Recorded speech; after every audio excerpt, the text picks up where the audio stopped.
My 1000 Hours was essentially and fundamentally set up to normalise the conversation surrounding mental health. I think in Ireland especially, we're on a really fast-moving ball. Something's happening, people are talking, it's brilliant, but now people are going, well, when I talk, is there stuff I can do? Is there practical things I can do? So that's what kind of what My 1000 Hours is about, is offering suggestions of things that people can do to explore ways of helping them deal with their mental health. And overall, it's what I call holistic fitness. It's, you know, we all hear about people getting physically fit and wanting to get fit and lose weight and for self-esteem and confidence. It's very, very important to get holistically fit. You've got to train your mind, something that we take for granted in this country and all around the world. No one invests time in their mind, and that's really what this is. It's about investing time into the physical side of things, getting fit, doing things, getting proactive, but also understanding that you need coping mechanisms. You need your mind to be as fit as your body. Otherwise, you know, the two of them will pull against each other. My 1000 Hours, everyone keeps asking me, what does 1000 hours mean? Does it mean like you have to look at your watch and after 1000 hours everything's going to be grand? It's not. It's the idea of being patient with looking for potential ways of dealing with whether it's depression or anxiety or you know, everybody deals with something throughout their lives, whether it's trauma, grief, and it can be really hard to get through it. So the idea about My 1000 Hours is to be patient. Don't look for answers overnight. Don't expect answers overnight. And anything that does give you an answer overnight probably isn't a very good thing to do.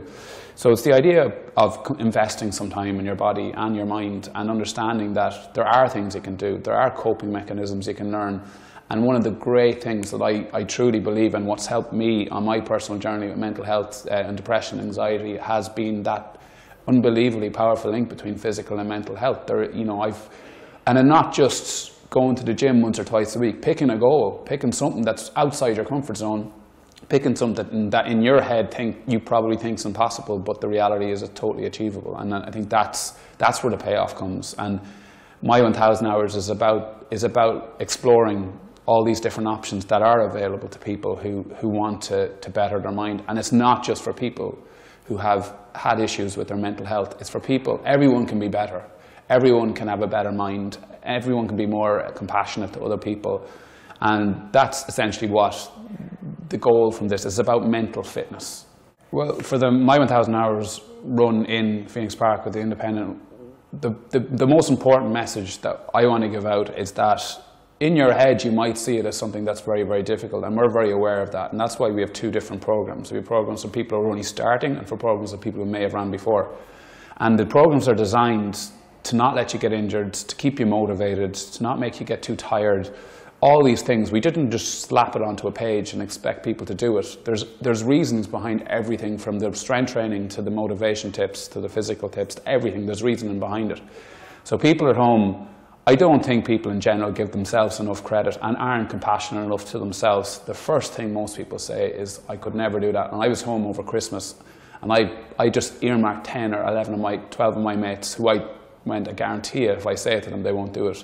But if they let me talk to them for 5 minutes, they'll do it. And every single one of them have signed up. And these are people who haven't ran in their lives.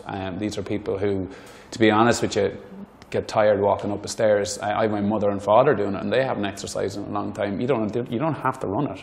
You need to just get over the finish line. And that feeling, if you invest some time in it, and that feeling to get over the finish line, whether it's a 5K, whether it's a 10K, whether it's a marathon, whether it's an Ironman or triathlon, the feeling to get over the finish line after dedicating a lot of time to it, it's hard to beat. And that's where the payoff comes. And this is just only the beginning of a journey. If you do a 5K, your next one's going to be a 10K. If you do a 10K, your next one's going to be a half marathon. If you do a half marathon, we can bring you onto a marathon. You know, but you need to commit to it, and you need to have the will to do it, because if you have that, the actual training isn't the hard part. It's mentally committing to it.